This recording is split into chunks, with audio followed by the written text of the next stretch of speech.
Hello friends, welcome to grow with C B. तो आप सभी का स्वागत है आपके अपने चैनल ग्रो विद सीबी पर। आज की वीडियो में हम न्यू सीरीज स्टार्ट करने वाले हैं सीटेट पेपर वन के लिए। सीटेट पेपर वन के लिए हम मैथ्स की क्लासेस स्टार्ट कर रहे हैं आज से, और इसमें हम करेंगे सीटेट 2022 से 2023 में आपके रिसेंटली जितने भी एग्ज़ाम्स हुए हैं। देखिए, आपका जो एग्ज़ाम था ये वाला 28 दिसंबर से आपका और 7 फेब तक चला था, यानी कि 7 फरवरी तक चला था। तो लगभग 1 महीने से ऊपर ही आपका एग्ज़ाम चला था, जिसमें बीच में कुछ आपको हॉलीडेज़ भी, कुछ छुट्टियां भी थी। गैपिंग पर आपके ये जो एग्ज़ाम्स हुए थे, लगभग 22 से 24 शिफ्ट में एग्ज़ाम आपका कंडक्ट करवाया गया था। ठीक है, तो इसकी आज हम मैथ्स पेपर वन की सीरीज स्टार्ट करने वाले हैं। तो देखिए, अगर आपने एसएसटी पेपर टू की सीरीज़ नहीं देखी है, देखिए एसएसटी पेपर टू की सीरीज़ मैं कंप्लीट कर चुकी हूँ।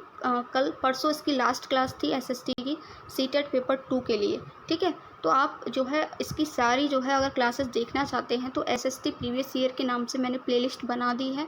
उसमें आप ऑलमोस्ट 18 to 19 वीडियोस हैं, जिसमें मैंने सारा एसएसटी का कंटेंट, जितने भी प्रीवियस ईयर क्वेश्चंस आए हुए हैं 22 से 23 में जितने भी क्वेश्चंस पूछे गए हैं, वो सारे क्वेश्चंस मैंने करवाए हैं। तो आप वहाँ पर जाकर हर एक शिफ्ट का डे वाइज जो है देख सकते हो कि कैसे किस दिन आपका जो है क्वेश्चंस पूछे गए हैं। और देखिए, जो भी टॉपिक से रिपीट हुआ है ना, तो वो मैंने वहाँ पर आपको बता भी दिया है कि ये इस टॉपिक से क्वेश्चंस रिपीट हो रहे हैं, तो आप इस टॉपिक को अच्छे से पढ़ लेना। ठीक है, तो अगर आप वो चीज़ें तभी समझ पाओगे, तभी देख पाओगे, तभी सुन पाओगे जब आप वीडियोज़ को कम्प्लीटली वॉच करोगे। ठीक है, तो अगर आप एसएसटी पेपर टू की तैयारी करना चाहते हैं तो आप वहाँ से कर सकते हैं। आज हम स्टार्ट करने वाले हैं मैथ्स पेपर वन की प्रिपरेशन, जो कि अगर आप चाहे आर्ट साइड से चाहे आपने आर्ट साइड से फॉर्म भरा है, चाहे आपने साइंस साइड से फॉर्म भरा है, दोनों ही स्टूडेंट को जो है मैथ्स पेपर वन को जो है अटेम्प्ट करना पड़ेगा। ठीक है, अब देखिए इसमें जो आपका मैं बात कर लेती हूँ कितना मार्क्स का आखिर मैथ्स पेपर वन में पूछा जाता है। तो 30 मार्क्स का आपका पेपर आता है मैथ्स पेपर वन। ठीक है, जिसमें आपका 15 मार्क्स का रहता है कंटेंट से मेरा मतलब है जो क्वेश्चन आपको सॉल्व करने पड़ेंगे। जैसे आप ये फर्स्ट क्वेश्चन देख रहे हो ना, ये क्वेश्चन आपको सॉल्व करना पड़ेगा, तब जाके आप इसका आंसर निकाल पाओगे। ठीक है, और 15 मार्क्स की आपकी आती है पैडागोजी तो आप अब तक समझ ही चुके होंगे अगर आपने बीएड किया है, बीटीसी में एडमिशन लिया है ऑब्वियसली, एंड आप सीटेट की प्रिपरेशन कर रहे हैं तो आपको पता होगा पैडागोजी का क्या रोल है। तो 15 मार्क्स की आपकी मैथ्स की पैडागोजी पूछी जाती है। अगर आप पैडागोजी के लिए वरी हैं तो देखिए, एक तो प्रीवियस ईयर तो मस्ट है ही, उससे आपकी बहुत अच्छी प्रैक्टिस होती है, प्लस आपको पता भी चलता है, क्वेश्चन रिपीट भी होते हैं, तो वहाँ पर आपको हेल्प होती है। ठीक है, और पैडागोजी के लिए अगर मैं बताऊँ आपको, कुछ अलग से भी टर्म होते हैं जो आपको समझने पड़ेंगे, तभी आप मैथ्स की पैडागोजी को सॉल्व कर पाओगे। अब इस पैडागोजी की मैंने एक मैराथन क्लास कंप्लीट कर रखी है, मैराथन क्लास जो अपलोड कर रखी है, तो आप उसको अटेम्प्ट कर सकते हो। अगर आप चाहे मैथ्स पेपर वन से हो या मैथ्स पेपर टू से हो, दोनों पेपर की पैडागोजी वहाँ पर कंप्लीट की हुई है मैंने, और उसमें कुछ जो है प्रीवियस ईयर्स भी ऐड किए हुए हैं। ठीक है, तो आप पैडागोजी की प्रिपरेशन वहाँ से कर सकते हो, प्रैक्टिस के लिए प्रीवियस ईयर कर सकते हो। आई होप कितना आपका क्लियर हुआ होगा। आज की जो क्वेश्चंस है उनको स्टार्ट करने से पहले मैं आपका थोड़ा सा आपको मैं कुछ कहना चाहती हूँ। देखिए, मोस्ट ऑफ द स्टूडेंट क्या करते हैं जो सीटेट की प्रिपरेशन कर रहे हैं, क्योंकि ये क्वालिफाइंग एग्जाम है। ठीक है, 150 में से आपको, अगर आप जनरल से बिलोंग करते हैं तो आपको 90, और आप अदर कैटेगरी से बिलोंग करते हैं तो आपको 82 मार्क्स लाने होते हैं। ठीक है, तो मोस्टली स्टूडेंट क्या करते हैं, स्पेशली आर्ट साइड वाले करते हैं, साइंस साइड वाले तो इतना नहीं करते हैं। वो क्या करते हैं कि उनको ये लगता है उनका मैथ्स वीक है या फिर वो एवरेज है, मैथ्स में अच्छा नहीं कर पाएंगे, तो वो क्या करते हैं, मैथ्स को छोड़ देते हैं, पूरा सेक्शन ही छोड़ देते हैं, मैथ्स को पढ़ते ही नहीं है। ठीक है, वो सोचते हैं कि अगर मैं सीडीपी मेरी स्ट्रांग हो जाए, मैं इंग्लिश में अच्छा कर लूँगा, मैं हिंदी में अच्छा कर लूँगा, या फिर मैं ईवीएस में अच्छा कर लूँगी, तो उनके माइंड में ये रहता है, तो वो अपनी तरीके से कैलकुलेट करके ये सोच लेते हैं कि 90 ही तो लाने हैं, है ना, तो मैं इन सब्जेक्ट में अगर एवरेज मार्क्स भी ले आऊँगा तो भी क्वालिफाई कर जाऊँगा। देखिए, यहाँ आप क्वालिफाई कर सकते हो, नो प्रॉब्लम। ठीक है, आपने जो भी स्ट्रेटजी बनाई आप कर सकते हो मैथ्स के बगैर भी। लेकिन अगर देखिए, यहाँ पर अगर आपका जो एग्ज़ाम है, आपने सोचा कि मैं ईवीएस में अच्छा ले आऊँ, मैं या फिर आपकी इंग्लिश लैंग्वेज में अच्छा ले आऊँ, और ये दो लैंग्वेज आपकी इंग्लिश और ईवीएस, ये दोनों सेक्शन ही वहाँ पर टफ रख दिए गए, और आपकी जो मैथ्स है वो काफ़ी इजी लेवल की आ गई, फिर क्या होगा, फिर आप जो है एग्ज़ाम को क्वालिफाई नहीं कर पाएंगे। एक सबसे बड़ा पॉइंट। दूसरा सबसे बड़ा पॉइंट, अगर आप आज मैथ्स सब्जेक्ट को छोड़ते हो, ठीक है, या सीटेट आपका देखिए बेस क्लियर करता है आगे के एग्जाम्स के लिए, अगर आप आज मैथ्स छोड़ देते हो तो आने वाली वैकेंसीज़ में आप अपने आप को देख नहीं पाओगे कि आप उस चीज़ में जो है सिलेक्ट हो पाओगे। उसके चांसेस जो हैं बाकी स्टूडेंट्स से बहुत कम हो जाते हैं, क्योंकि मैथ्स वहाँ पर कंपलसरी हो जाता है। यहाँ आपके पास ऑप्शन है क्योंकि ये क्वालिफाइंग है, लेकिन वहाँ कट ऑफ जाती है, तो कट ऑफ इतनी हाई जाती है, ठीक है, तो इसलिए मैं कह रही हूँ कि आप प्लीज़ मैथ्स को छोड़ना मत, अभी से आप स्टार्ट करिए। और सीटेट का जो लेवल है मैथ्स में पूछने का बहुत इजी आता है, कुछ ज़्यादा टफ नहीं आता है। Maths paper 1 class 1 to class 5 की पूछे जाते हैं। तो क्लास 1 टू 5 का जो मैथ्स होता है कितना ईजी होता है, अगर आपने बुक्स वगैरह देखी होंगी एनसीईआरटी की, बहुत ईजी होता है। बस जोड़ना घटाना मल्टीप्लाई बेसिक कैलकुलेशन होती है, ठीक है। तो कुछ भी नहीं होता है, बहुत ईजी होता है, आप आराम से कर लोगे। प्रीवियस ईयर्स करिए। अब देखिए मैंने जो है कुछ क्लासेस एटलीस्ट 10 क्लासेस जो हैं मैथ्स पेपर 1 की पहले से अपलोड कर रखी हैं, अभी सीरीज़ चल रही थी, ठीक है। वो जो क्लासेस हैं वो जितने भी एग्ज़ाम्स ऑफलाइन में पूछे गए हैं, जितने भी क्वेश्चंस आपके मैथ्स पेपर 1 के ऑफलाइन में पूछे गए हैं, यानी कि आपका जो एग्ज़ाम है 2021 से ऑनलाइन हुआ है, उससे पहले जितने भी आपके क्वेश्चन पेपर थे वो मैंने वो 10 क्लासेस में अपलोड किए हैं, सारे क्वेश्चन प्रीवियस ईयर क्वेश्चंस। क्योंकि इस बार जो आपका एग्ज़ाम है ऑफलाइन होने वाला है, तो अगर आप देखना चाहते हो कि ऑफलाइन में किस तरीके के क्वेश्चंस पूछे गए थे मैथ्स पेपर 1 में, तो आप ओनली 10 क्लासेस को अच्छे से अटेंड कर सकते हो, कंप्लीट कर सकते हो, और उसके बाद जो है ये ऑनलाइन क्लासेस अटेंड कर सकते हो। तो अगर देखिए आपने ये 2 सीरीज़ भी फॉलो की है ना, तो मैथ्स पेपर 1 में आप देखिए कंटेंट का बात कर रही हूँ मैं, 15 में से आप 12 टू 13 आराम से स्कोर कर लोगे। अगर आपका मैथ्स थोड़ा सा भी अच्छा है ना, तो आप 15 में से 15 भी ला सकते हो, बहुत ईजी आता है, ठीक है। तो चलिए स्टार्ट करते हैं। क्वेश्चन नंबर 1 क्या कह रहा है, ठीक है, हम हिंदी इंग्लिश दोनों में करने वाले हैं। The difference between the greatest 4 digit number and the smallest 4 digit number when divided by 15 leaves the reminder. यानी कि 4 अंकों की सबसे बड़ी संख्या और 4 अंकों की सबसे छोटी संख्या के अंतर को जब 15 से भाग दिया जाए तो शेषफल होगा। अब देखिए 4 अंकों की सबसे बड़ी संख्या क्या होती है आपको पता होना चाहिए, तो 9999 होती है सबसे बड़ी। 3 अंकों की क्या होती है, तो 999 होती है, ठीक है, ये आपको याद रखना है। अब क्या कह रहा है कि 4 अंकों की सबसे बड़ी और 4 अंकों की सबसे छोटी संख्या से क्या किया जाता है, इनके अंतर को 15 से भाग दिया जाता है। तो सबसे बड़ी संख्या क्या होगी, 9999। अगर हम छोटी संख्या की बात करते हैं तो वो हो जाएगी हमारी 1000, ठीक है। अब देखिए 9999 क्या है, 4 अंकों की सबसे बड़ी संख्या है। 9999 की बात अगर हम इसके अंतर को बोला है तो इसमें से इसको घटा देंगे। तो जब 9999 में से हम 1000 को माइनस करेंगे तो कितना आएगा, 8999। अब क्या कह रहा है, इसके अंतर को 15 से भाग दे दिया जाए। तो कुछ नहीं करना है, 15 से इसमें भाग दे दीजिए। अब देखिए भाग देना तो मुझे लगता है कि हर स्टूडेंट को आता होगा, चाहे वो आर्ट साइड से हो और चाहे वो साइंस साइड से हो, इतना कॉमन तो सभी ने पढ़ा होता है, ठीक है। 8th तक जो मैथ्स है वो सभी के पास रहता है, कोई ये नहीं बोल सकता है कि मैं आर्ट साइड से हूँ या मैं साइंस साइड से हूँ। तो मुझे लगता है डिवाइड करना सभी को आता होगा, कुछ नहीं करना है, बस डिवाइड कीजिए। पूछा क्या है, शेषफल क्या होगा, नहीं रिमाइंडर पूछा हुआ है। तो देखिए शेषफल क्या होता है, जो नीचे बचता है पूरा भाग देने के बाद उसको हम बोलते हैं शेषफल, ठीक है। ये जो भाग देने पर जो हमें संख्या प्राप्त होती है वो हमारा होती है भागफल, ठीक। ये होता है हमारा भाज्य और ये होता है हमारा भाजक। अब शेषफल कितना आया, इसको जब हम भाग देंगे तो आ जाएगा आपका 14। तो ऑप्शन नंबर डी हमारे यहाँ पर बिल्कुल करेक्ट हो जाएगा। देख सकते हो कितना इजी क्वेश्चन पूछा गया था। नेक्स्ट क्वेश्चन देख लेते हैं, क्वेश्चन नंबर 2। क्वेश्चन नंबर 2 क्या कह रहा है, 11 इकाइयाँ 10 दहाइयाँ प्लस 12 सैकड़े माइनस 1000 बराबर है 10 11 plus 10 10 plus 12 hundreds minus 1000 is equal to. कितना ईजी क्वेश्चन है, कुछ है इसमें, प्लस करना है माइनस करना है, बस आपको ये बताना है क्या आना है। अगर कुछ है तो ये कि इकाइयाँ दहाइयाँ सैकड़े हज़ार, ये आपको समझना है। तो कुछ नहीं है, इकाई का मतलब होता है 1, तो 11 इंटू 1 प्लस दहाई का मतलब होता है 10, तो ये आपका हो जाएगा 10 इंटू 10, ठीक है। और सैकड़े का मतलब हो गया 100, यानी 12 इंटू 100 माइनस 1000। तो 1000 को आप इस तरीके से लिख दीजिए, कुछ नहीं करना है, मल्टीप्लाई कीजिए, ऐड कीजिए, 11 का गुणा करोगे तो 11 आ जाएगा ये, ठीक है। प्लस आपका 100 और प्लस ये आपका हो जाएगा 1200 और प्लस माइनस आपका हो जाएगा 1000, ठीक है। इसको सॉल्व करेंगे आप तो ये आपका आंसर जो टोटल आएगा वो आएगा आपका 1311 माइनस 1000, आप माइनस करोगे तो आपका आंसर आ जाएगा 311। ऑप्शन नंबर बी आपका यहाँ पर बिल्कुल करेक्ट हो जाएगा। इस क्वेश्चन में भी कुछ भी नहीं था, कितना इजी और बेसिक क्वेश्चन था। देखिए क्वेश्चन नंबर 3 देखते हैं, the difference between the smallest common multiple and the highest common factor of 15 20 and 25 is. 15 20 छोटे के सबसे छोटे सारगुणज और सबसे बड़े सारगुणनखंड का अंतर बताना है आपको। तो 15 सारगुणनखंड का मतलब होता है आपका LCM, ठीक है। और और बड़े सार गुणनखंड का मतलब होता है हाईएस्ट कॉमन फैक्टर यानी कि HCF। तो आपको क्या करना है, ये जो नंबर्स दिए गए इनका LCM निकालना है, HCF निकालना है और क्या करना है, उनको माइनस कर देना है, बस वही आपका आंसर होगा। ठीक है, LCM 15, 20 और अभी आपका हो गया 25। LCM कैसे निकालते हैं, तो सबसे छोटी संख्या लीजिए जो इनमें से कट जाए। तो सबसे पहले 2 से काटेंगे, 2 से 15 कटेगा नहीं तो ऐसे लिख देंगे, 2 से ये कट जाएगा 10 टाइम। ठीक है, 2 से ये कटेगा नहीं, 25 रह जाएगा। फिर 2 से देखिए ये 15 नहीं कटेगा, ये कट जाएगा 2 से 5 बार, ये आपका कट जाएगा 25 बार। अब सबसे छोटी संख्या कौन है, वो हो जाएगी आपकी 3। ये 3 से 5 और ये 3 से आपका 5 और ये आपका 25 ही रहेगा। ठीक है, फिर आपका ये किससे जाएगा, 5 से जाएगा। 5 एकम 5, 5 एकम 5 और ये 5। हम इसको तब तक काटते हैं जब तक नीचे बिल्कुल 1 नहीं आ जाता। अब देखिए 5 से कटेगा 1, 1 और 1। ठीक है, अब क्या करना है, इन सभी को आपको मल्टीप्लाई करके लिख लेना है। 2 × 2 आपका हो जाएगा 4, 4 × 3 12, 12 × 5 60, 60 × 5 हो जाएगा 300। 300 आपका क्या आ गया, LCM आ गया। ठीक है, LCM कितना आ गया आपका, 300 आ गया। अब क्या पूछा है, आपको HCF और निकालना पड़ेगा। HCF हम अलग अलग निकालते हैं, वो कैसे निकालते हैं ये देखिए।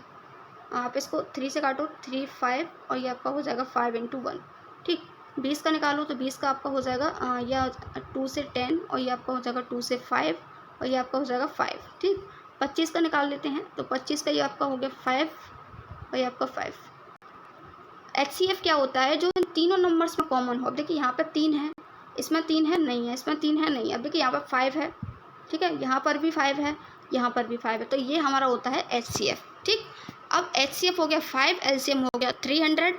माइनस करना है तो 300 में से 5 माइनस कर दीजिए तो आपका कितना आ जाएगा, 295। तो इसका करेक्ट आंसर हो जाएगा आपका option number D. I hope कि क्वेश्चन आपको समझ में आया होगा। Next question, what should be added to the product 201 × 105 to get 21,171, यानी कि गुणनफल 201 गुणा 105 में क्या जोड़ा जाए जिससे 21,171 प्राप्त हो जाए। ऐसे क्वेश्चन कभी भी आपसे पूछ ले जाए कि क्या जोड़ा जाए, क्या घटाया जाए, बहुत सिंपल होता है। देखिए 201 गुणा 105, अब इसमें आपसे ये पूछ रहा है कि इसमें क्या जोड़ा जाए। जोड़ने का मतलब प्लस आ गया, तो प्लस अब हमें पता नहीं है कि क्या जोड़ा निकालना है, तो उसको मान लेते हैं एक्स। ठीक है, एक्स जोड़ लिया, प्राप्त क्या हो रहा है इसको ऐड करने पर 21,171। ठीक है, कुछ नहीं करना है, सॉल्व करिए, आंसर आ जाएगा। कितना इजी क्वेश्चन है ना।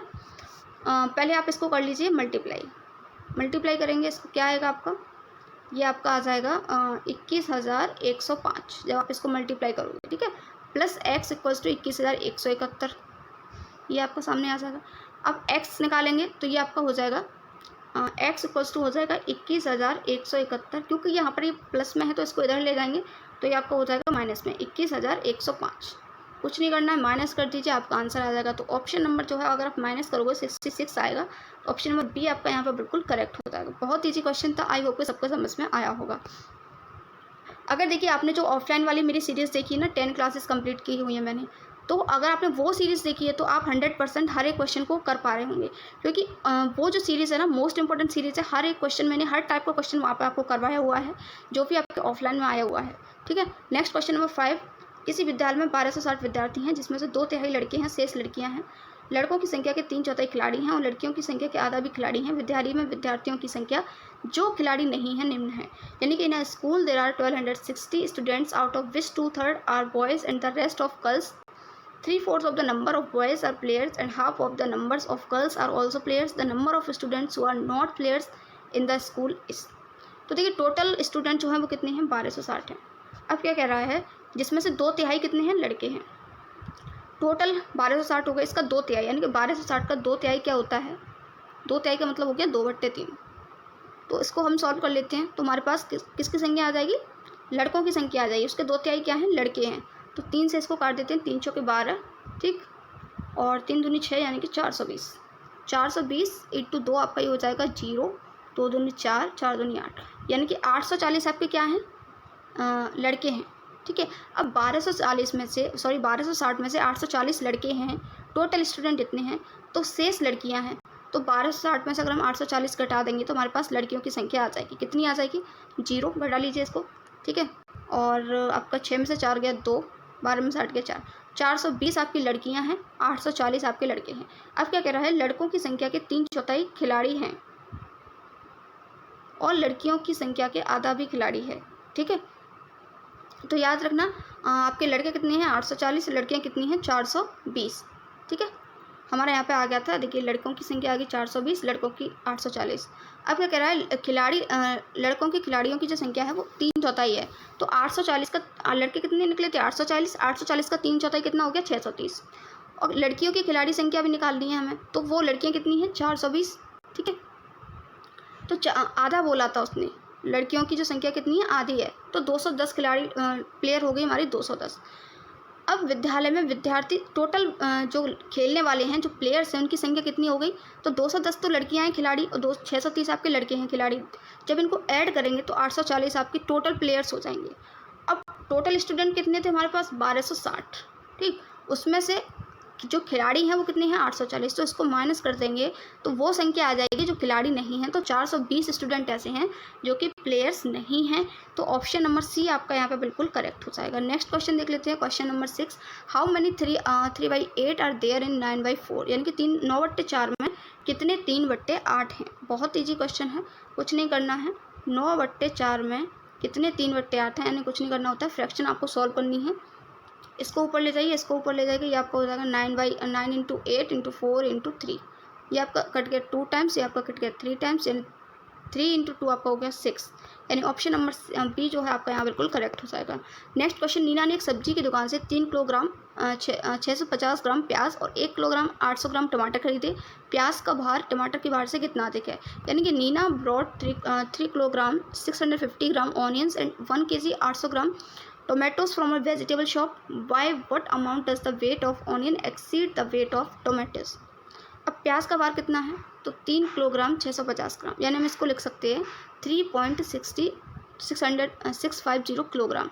क्यों, क्योंकि 1 किलोग्राम में होता है आपका 1000 ग्राम। ठीक है, तो हम जब इसको चेंज करेंगे तो ये आपका हो जाएगा 3.650 ग्राम। और ऐसे ही आपका 1 किलोग्राम 800 ग्राम को जब हम पूरा किलोग्राम में चेंज करेंगे तो 100 से डिवाइड करेंगे तो आपको हो जाएगा ये 1.800 किलोग्राम। अब क्या कह रहा है, प्याज का भार टमाटर के भार से कितना अधिक है। कुछ नहीं करना है, इसको माइनस कर देना है। सबसे बड़ी संख्या प्याज का कितना है 3.650, इसका है 1.800, इसको जब माइनस करेंगे तो आपका आ जाएगा 1.850 किलोग्राम। अब 1.850 किलोग्राम का मतलब है 1 किलोग्राम और 850 ग्राम। तो आपका जो correct answer option number D यहाँ पर बिल्कुल करेक्ट हो जाएगा। Next question, on a map half centimetre shows 225 kilometre on the ground. If 2 cities are 1800 kilometre apart on the ground then the distance between them on the map is. एक मानचित्र पर आधा centimetre भूमि पर 225 kilometre को दर्शाता है। यदि दो नगरों के बीच की भूमि की दूरी 1800 किलोमीटर है तो मानचित्र पर उनके बीच की दूरी है 1/2 सेंटीमीटर आपका दे रखा है 225 किलोमीटर। तो 1 सेंटीमीटर कितना हो जाएगा 225 × 2 यानी कि 450 किलोमीटर। क्योंकि 450 किलोमीटर में होता है आपका 1 सेंटीमीटर है, तो 1 किलोमीटर में आपका कितना हो जाएगा 1/450, क्योंकि ये मल्टीप्लाई में है तो ये नीचे जाएगा, डिवाइड में आ जाएगा। ठीक है, अब पूछा कितने में है, तो 1800 किलोमीटर में पूछा है, तो 1/450 में हम 1800 का मल्टीप्लाई कर देंगे। इसको जब हम काटेंगे तो ये 0 से 0 कट जाएगा और ये आपका जाएगा 4 टाइम्स, यानी कि 4 सेंटीमीटर का करेक्ट आंसर हो जाएगा option number B. Next question, 7 से 1/2 दिनों में मिनटों की संख्या निम्न के सेकंडों की संख्या के बराबर है। यानी कि 7 से ही 1/2 दिनों में पूछा हुआ है। 7 से 1/2 दिनों का ये मिश्रित भिन्न, अगर हम इसको चेंज करेंगे तो 7 दूनी 14 और ये जुड़ जाता है ऊपर 15। 15/2 दिनों में मिनटों की संख्या पूछी हुई है। तो मिनटों की संख्या अगर हम निकालें तो एक दिन में होते हैं 24 घंटे। ठीक है, 1 घंटे में कितनी मिनट होती हैं 60। मिनटों की संख्या निम्न के सेकंडों की संख्या के बराबर है। तो एक दिन में आपके कितने मिनट हो जाएंगी 1440 मिनट जब आप इसको मल्टीप्लाई करोगे। ठीक है, अब 15 से 2/2 दिनों में अगर मिनटों की संख्या निकालें तो कितनी आ जाएगी 15/2 × 1440, तो आपको हो जाएगी 10,800 सेकेंड। ठीक, ये आपका आ जाएगा 10,800 डिवाइडेड बाई 60 यानी कि 180 मिनट। और जब हम इसे घंटे में चेंज करेंगे तो कैसे करेंगे, एक घंटे में 60 मिनट होती हैं, तो मिनट से घंटे में घंटे से मिनट में करते हैं तो 60 का मल्टीप्लाई करेंगे, और जब मिनट से घंटे में करना है तो 60 से डिवाइड करेंगे, तो ये आपका आ जाएगा 3 घंटे। तो इसका जो करेक्ट आंसर है वो आपका हो जाएगा option number A 3 hours. Next question, question number 10। 30 centimetre भुजा वाले घनों की संख्या जो एक घनाभाकार बक्से जिसकी विमाएँ 7.2 metre into 5.4 metre into 1.8 metre में रखे जा सकते हैं निम्न हैं। यानी कि एक घन की भुजा दे रखी है आपकी 30 सेंटीमीटर। 30 सेंटीमीटर का मतलब हो गया 0.3 मीटर। कैसे? 1 मीटर में होता है आपका 100 सेंटीमीटर, और जब मीटर से सेंटीमीटर में करते हैं तो 100 का मल्टीप्लाई, और जब उल्टा करेंगे तो इससे 100 से क्या करेंगे, डिवाइड करेंगे। ठीक, अब घन का आयतन क्या होता है तो इसका फॉर्मूला आपको पता होना चाहिए। इसका फॉर्मूला होता है भुजा क्यू यानी कि साइड क्यू। एक घन की भुजा 0.3 है तो इसका आयतन जब हम निकालेंगे तो 0.3 का क्यू निकालेंगे तो ये आ जाएगा 0.027 मीटर। अब घनाभ, अब देखिए पूछा क्या है कि जो घनाभ है उसमें कितने 30 सेंटीमीटर भुजा वाले घन रखे जा सकते हैं। ठीक है, तो घनाभ का आयतन निकाल करके आपको घन के आयतन से डिवाइड कर देना है, तो उसका क्या आ जाएगा, आंसर आ जाएगा। अब कैसे? घनाभ का आयतन अभी मैंने आपको बताया, आपने लंबाई गुणा चौड़ाई गुणा ऊंचाई दिया हुआ है, उसका आपने मल्टीप्लाई करके निकाल लेना है। ठीक है, अब घनों की संख्या कैसे निकालेंगे, तो घनाभ के आयतन में घन के आयतन से डिवाइड कर देंगे, भाग दे देंगे। ठीक है, तो घनाभ का आयतन हमारा कितना आया 69.984 और घन का कितना आया था 0.027। अब देखिए इसके जो फॉर्मूले हैं, जो सूत्र हैं, वो आपको याद करने पड़ेंगे, तभी आप ऐसे क्वेश्चंस को सॉल्व कर पाओगे। वर्ग का क्षेत्रफल क्या होता है, वर्ग का जो है परिमाप क्या होता है, आयत का क्षेत्रफल, आयत का परिमाप, घन का आयतन, घनाभ का आयतन, ये सब आपको याद करना पड़ेगा, तभी आप ऐसे क्वेश्चन को सॉल्व कर पाओगे। ठीक है, अब इसको आपको डिवाइड करोगे तो इसका करेक्ट आंसर आएगा 2592 यानी कि 2592 घन इसमें रखे जा सकते हैं। तो ऑप्शन नंबर जो आपका ए है वो यहाँ पर बिल्कुल करेक्ट हो जाएगा। Next question number 11, the total number of right angles in the English letters H and E is. देखिए एच एंड ई में आपको क्या बताना है, राइट एंगल यानी कि समकोण की संख्या बतानी है। अब देखिए समकोण होता क्या है, तो इस तरीके का जो दो लाइंस होती हैं वो बीच में जो एंगल बनता है तो उसको हम कहते हैं, जब भी कोई रेखा लंबवत पड़ती है किसी लाइन पर तो उसको हम कहते हैं 90 डिग्री का कोण बनता है उसके बीच में। ठीक है, अब जैसे हम यहाँ बात करें तो एच में आप देखोगे तो ये एक लंबवत रेखा पर यहाँ एक 90 बन रहा है। ठीक है, एक यहाँ पर 90 डिग्री का बनना है। ठीक है, एक यहाँ पर 90 डिग्री का बनना है, एक यहाँ पर बन रहा है। तो एच और ई टोटल दोनों में समकोणों की संख्या पूछी है, तो एच में बन रहे हैं 4। ई की अगर हम बात करें तो देखिए एक तो यहाँ पर बनेगा, दूसरा हमारा यहाँ बनेगा, तीसरा हमारा इसके बीच में बनेगा, चौथा हमारा यहाँ बनेगा, यानी 4 दोनों में बनेंगे। तो हम 4 और 4 को ऐड करेंगे तो ऑप्शन नंबर डी हमारा यहाँ पर बिल्कुल करेक्ट हो जाएगा। अब देखिए ये तो समकोण था, आपसे कई बार न्यून कोण भी पूछा है, तो न्यून कोण कितने का होता है 45 डिग्री का होता है। ठीक है, ये आपका समकोण हो गया 90, इसमें से अगर आप 20 का कर दोगे तो ये आपका इतना जो कोण होता है वो होता है 45 डिग्री। ठीक है, तो इस तरीके से आपको पता होना चाहिए कि कौन सा एंगल कितने डिग्री का होता है। नेक्स्ट क्वेश्चन नंबर 12, एक वर्ग का परिमाप 120 सेंटीमीटर है। देखिए अगर आपको ये जो फॉर्मूलेस वगैरह से रिलेटेड वीडियो देखनी है तो मैंने एक वीडियो अपलोड कर रखी है जिसमें मैंने आपको सारे फॉर्मूलेस करवाए हैं जो कि आपके सीटेट के एग्जाम में पूछे जाते हैं। ठीक है, तो आप वहाँ से उस वीडियो को देखकर सारे फॉर्मूलेस को कवर कर सकते हो। नेक्स्ट क्वेश्चन देख लेते हैं, एक वर्ग का परिमाप यानी कि the parameter of square is 120 centimetre. एक वर्ग का परिमाप 120 सेंटीमीटर है। किसी आयत की लंबाई इस वर्ग की भुजा की दोगुनी है। ठीक है, आयत का परिमाप यानी कि रेक्टेंगल का जो पैरामीटर है वो दिया है 156 सेंटीमीटर। आयत यानी रेक्टेंगल और स्क्वायर के क्षेत्रफलों यानी कि उनके एरिया में क्या अंतर होगा ये आपको बताना है। ठीक है, बहुत इजी क्वेश्चन। देखिए क्वेश्चन पर जाइए, बस स्टार्टिंग से क्वेश्चन पढ़िए और उसको डायरेक्टली करते जाइए। देखिए वर्ग का परिमाप हमको क्या दे रखा है 120 सेंटीमीटर। अब वर्ग का परिमाप का फॉर्मूला क्या होता है, तो वो होता है हमारा 4 गुणा भुजा। ये फॉर्मूला आपको याद रखना है। ठीक है, अब देखिए यहाँ से हम भुजा निकाल सकते हैं। भुजा कितनी आ जाएगी, तो 4 से आप इसको काटोगे तो ये आ जाएगा 30 सेंटीमीटर। भुजा आ गई हमारे पास कितनी 30 सेंटीमीटर। साइड एस लिख दिया है मैंने। ठीक है, अब क्या कह रहा है क्वेश्चन में आगे बढ़िए, किसी आयत की लंबाई इस वर्ग की भुजा की दोगुनी है। यानी कि आयत की लंबाई हमारे पास कितनी आ गई, वर्ग की भुजा की दोगुनी है, यानी कि 2 × 30 यानी कि लंबाई हमारे पास आ गई आयत की 60 सेंटीमीटर। अब क्या कह रहा है आगे बढ़ते हैं, आयत का परिमाप कितना दे रखा है 156 सेंटीमीटर। अब आयत के परिमाप का फॉर्मूला क्या होता है, तो आयत के परिमाप का फॉर्मूला होता है 2l + b यानी कि 2 लंबाई प्लस चौड़ाई। ठीक है, अब लंबाई हमारे पास कितनी है 60, तो 260 + b, चौड़ाई हमें निकालनी पड़ेगी। परिमाप हमें दे रखा है कितना है 156, तो यहाँ से हम इसको सॉल्व करके इसकी चौड़ाई निकाल सकते हैं। कैसे निकाल सकते हैं, तो देखिए 156 इसको जब मल्टीप्लाई करेंगे तो ये हो जाएगा आपका 60 दूनी 120 + 2b। ठीक है, इसको आप सॉल्व करेंगे तो आपको हो जाएगा 156, ये इधर आएगा तो माइनस का हो जाएगा 120 = 2b, और ये आपका हो जाएगा 6 3। ठीक है, और ये आपका 2b यानी कि आपका चौड़ाई आ गया 18, यानी कि b आपका क्या आ गया, b आ गया आपका 18 सेंटीमीटर। हमारे पास लंबाई भी आ गया, चौड़ाई भी आ गया, वर्ग की भुजा भी आ गई, सब कुछ आ गया। अब निकलवा क्या रहा है, आयत और वर्ग का क्षेत्रफल। में अंतर। अब देखिए आप ये सोच रहे होंगे कि मैंने चौड़ाई क्यों निकाली, ठीक है, ये सब क्यों किया, तो उसका जो रीज़न है वो ये है कि देखिए वर्ग का क्षेत्रफल होता है आपका भुजा स्क्वायर। अब भुजा तो हमें मिल गई थी, ठीक है, भुजा हमें निकाल ली थी, एक सेकेंड, भुजा स्क्वायर, ठीक है, इसलिए हमने भुजा निकाली थी। भुजा हमारी कितनी निकली थी 30, तो 30 का स्क्वायर कितना हो गया 900, ठीक है। अब क्या कह रहा है कि वर्ग का क्षेत्रफल, सॉरी आयत का क्षेत्रफल, आयत के क्षेत्रफल का फॉर्मूला होता है लंबाई गुणा चौड़ाई, इसलिए हमने लंबाई निकाली थी। तो लंबाई हमारी निकली थी 2 और चौड़ाई थी 30, लंबाई हमारी निकली थी 60 सॉरी, और जो हमारी चौड़ाई थी वो निकली थी 18, ठीक है। इसको मल्टीप्लाई करेंगे तो आपका आ जाएगा 720। अब इसका अंतर पूछ रहा है, माइनस करना है, बहुत ईजी है, बस माइनस कर दीजिए, आपका आंसर आ जाएगा, ठीक है। तो इसको अगर हम माइनस करेंगे तो देखिए यहाँ पर इसका क्षेत्रफल लंबाई गुणा चौड़ाई 1080 आ जाएगा, जब इसको मल्टीप्लाई करोगे आप लंबाई गुणा चौड़ाई को, ठीक है। और अभी अंतर यानी कि 1080 में से आप 9 से घटा दोगे तो आपका आंसर आ जाएगा 180। तो इसका करेक्ट आंसर है option number D, 180 centimetre square. Next question देख लेते हैं, क्वेश्चन नंबर 13। किसी टेस्ट में 25 विद्यार्थियों द्वारा प्राप्त अंक नीचे दिए गए हैं, यानी कि the marks obtained by 25 student in test are given below. देखिए मैं क्योंकि इंग्लिश और हिंदी बाइलिंगुअल आपको करवा रही हूँ, इसलिए वीडियो थोड़ा सा लॉन्ग हो जाएगा, ठीक है। और मैथ्स है तो ऑब्वियसली मैथ्स में थोड़ा सा आपको एक्सप्लेन भी करना होता है, तो वीडियो लॉन्ग हो ही जाता है, ठीक है। तो 25 विद्यार्थियों, देखिए कुछ अंक दिए गए हैं जो बच्चों ने प्राप्त किए हैं टेस्ट में, 54, 68, 42 डॉट डॉट डॉट डॉट 52, 62। कितने विद्यार्थियों के प्राप्तांक 55 और 75 के बीच में है।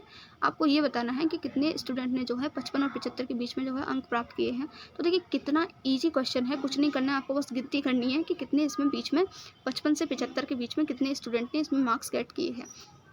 तो जब आप इसको गिनती करोगे ना, देखिए बहुत ईजी है। 55 के बाद आप देखिए कितने मार्क्स आ रहे हैं, तो 156 आ जाएगा आपका, दूसरा 57 आ जाएगा, तीसरा फिर से 57 देखिए किसी ने गेट किया हुआ है। देखिए एक तो आपका 68 कब तक पूछ रहा है, देखिए 75 तक पूछ रहा है, तो 68 आ जाएगा। 42 नहीं आएगा क्योंकि 55 के बाद का पूछ रहा है, तो 71 आ जाएगा, ठीक है। 56 आ जाएगा, 62 आ जाएगा, 71 आ जाएगा, और 78 भी नहीं आएगा, ठीक है। और आपका 72 आ जाएगा, 53 भी नहीं आएगा, 44 नहीं आएगा, 58 आ जाएगा, ठीक है, 64, और आपका 57 हो जाएगा, और इधर आपका ये 57 फिर से आ जाएगा, और आपका ये 48 भी नहीं आएगा, ठीक है, 62 आ जाएगा। तो आप गिन लीजिए, 1 2 3 4 5 6 7 8 9 10 11, टोटल 11 स्टूडेंट ऐसे हैं जिन्होंने 55 से 75 के बीच में अंक प्राप्त किए हैं। तो ऑप्शन नंबर बी यहाँ पे बिल्कुल करेक्ट हो जाएगा। Question number 14, the following table shows the number of books sold by a shopkeeper in 6 days of a week, यानी कि निम्न तालिका एक दुकानदार द्वारा सप्ताह के दिनों में बेची गई पुस्तकों की संख्या को दर्शाती है। यानी कि रविवार को जो है कितनी बुक्स जो है बेची गई 65, सोमवार को 40, और मंगलवार को 30, 50 जो है बुधवार को, और 20 बृहस्पतिवार को, और 70 आपकी बेची गई शुक्रवार को। क्वेश्चन क्या कह रहा है, what is the difference between the total number of books sold by the shopkeeper on Sunday, Monday, Tuesday, Thursday and the total number of books sold on Friday and Wednesday. यानी कि आपको क्या कह रहा है, बहुत ईजी क्वेश्चन है। देखिए क्वेश्चन में ये कह रहा है कि रविवार को, सोमवार को और बृहस्पतिवार को बेची गई पुस्तकों की कुल संख्या। तो देखिए रविवार को कितनी बेची गई है 65, और सोमवार को आपको बेची गई है 40 प्लस, क्योंकि कुल पूछ रहा है, कुल का मतलब क्या जोड़ना, ठीक है। बृहस्पतिवार को देखिए आपको कितनी गई है 20, तो इन सभी को ऐड कर लेंगे तो ये आ जाएगा 5 और 4 और 2 आपका 6, 6 और 6 12, 125 टोटल हो गया, 125 बुक। अब क्या कह रहा है आगे, शुक्रवार और बुधवार को बेची गई, तो शुक्रवार को कितनी बेची गई हैं, शुक्रवार को आपको 70 बेची गई हैं, और बुधवार को आपकी बेची गई हैं 50, तो आपका हो गया 120, 7 और 5 बार। इनका अंतर पूछा है, इसमें से माइनस करना है, तो 125 में से 120 घटाएंगे तो 5 जो है इसका करेक्ट आंसर आ जाएगा, ऑप्शन नंबर ए, ठीक है। नेक्स्ट क्वेश्चन और आज का हमारा लास्ट क्वेश्चन देख लेते हैं। लास्ट क्वेश्चन क्या कह रहा है, ऑब्जर्व द पैटर्न बिलो, यानी निम्न पैटर्न का अवलोकन कीजिए, यानी आपको पैटर्न दिया गया है। पैटर्न देख लेते हैं, 2 × 1 × 2, 3 × 2 × 6, 5 × 3 × 15। तो इसमें हो क्या रहा है, हम देख पा रहे हैं कि आप में ये जो संख्या दे रही है 2 3 5 7 क्या रही है, आप ऑब्जर्व करोगे तो ये पता है कैसी संख्या है, आपकी भाज्य संख्या है, ठीक है, भाज्य संख्या है आपकी। और ये जो आपका क्रम चल रहा है मल्टीप्लाई का, वो प्राकृतिक संख्या को चल रहा है, 1 2 3 4 5। अभी भाज्य संख्या, प्राकृतिक संख्या, विषम संख्या, सम संख्या क्या होती हैं, इवन ऑड, है ना, प्राइम नंबर, कंपोजिट नंबर, ये सब क्या होते हैं। तो इसमें मैंने आपको वीडियोस जो है अपलोड की है, एक ऑलमोस्ट 6 वीडियोस ऐसी होंगी जहाँ पर मैंने मैथ्स का जो है कॉन्सेप्ट से रिलेटेड क्वेश्चंस करवाए हैं, मतलब आपको समझाया है कि इस तरीके से जो क्वेश्चन आए तो आपको कैसे सॉल्व करना है। तो I think first he class है जिसमें मैंने आपको समझाया है कि सारी संख्याओं के बारे में, कौन सी संख्या कैसी होती है, आप कैसे पहचानोगे ये कौन सी संख्या है। तो प्लीज़ आप उस वीडियो को ज़रूर वॉच करना, आपको उस वीडियो से बहुत ज़्यादा हेल्प होने वाली है। पूरे नंबर सिस्टम मैंने आपको वहाँ पर समझाया है, ठीक है। तो देख लेते हैं। आप ये देख रहे हैं सभी कैसी संख्या है, अभाज्य संख्या है, ठीक है। यानी कि हमारी कैसी संख्या है, कंपोजिट नंबर, प्राइम संख्या, ठीक है। तो प्राइम संख्या और कंपोजिट नंबर शायद आपने पढ़े ही होंगे। तो आप देख लेते हैं 2, 3, 5, 7, 11, 13, 17, 19, 23 इस तरीके से होता है। अब देखिए यहाँ तक इन्होंने दे रखा है 19 × 8 = 152। आपको करना क्या है, 19 के बाद आपको पता होना चाहिए कौन सी अभाज्य संख्या होगी। तो 19 के बाद आपकी जो अभाज्य संख्या होगी वो होगी 23, ठीक है, × 9 आपको इसका मल्टीप्लाई करना है तो आ जाएगा 207। तो इस तरीके से आपका ऑप्शन नंबर बी यहाँ पर बिल्कुल करेक्ट हो जाएगा। लेकिन देखिए आप इस क्वेश्चन को जो है तभी कर पाओगे जब आपको पता होगा कि अभाज्य संख्याएं होती क्या है, तभी आप पता कर पाओगे ना कि 23 आएगा कि 22 आएगा। पता चले आपको पता ही नहीं है अभाज्य संख्या क्या होती है, आपने 22 रख दिया तो आपका आंसर ही गलत हो जाएगा, है ना। तो इस तरीके से आपको क्लास 1 जो है ज़रूर देखनी है, मोस्ट इंपॉर्टेंट है। अगर आप कहोगे तो मैं उसका जो लिंक है उस वीडियो का इस कमेंट बॉक्स में पिन कर दूंगी, जिससे आपको वो वीडियो आसानी से मिल जाए, ठीक है। वीडियो अच्छी लगे तो लाइक ज़रूर करना। Thank you so much for watching this video, और अपना फीडबैक ज़रूर देना आपको क्लास कैसी लगी।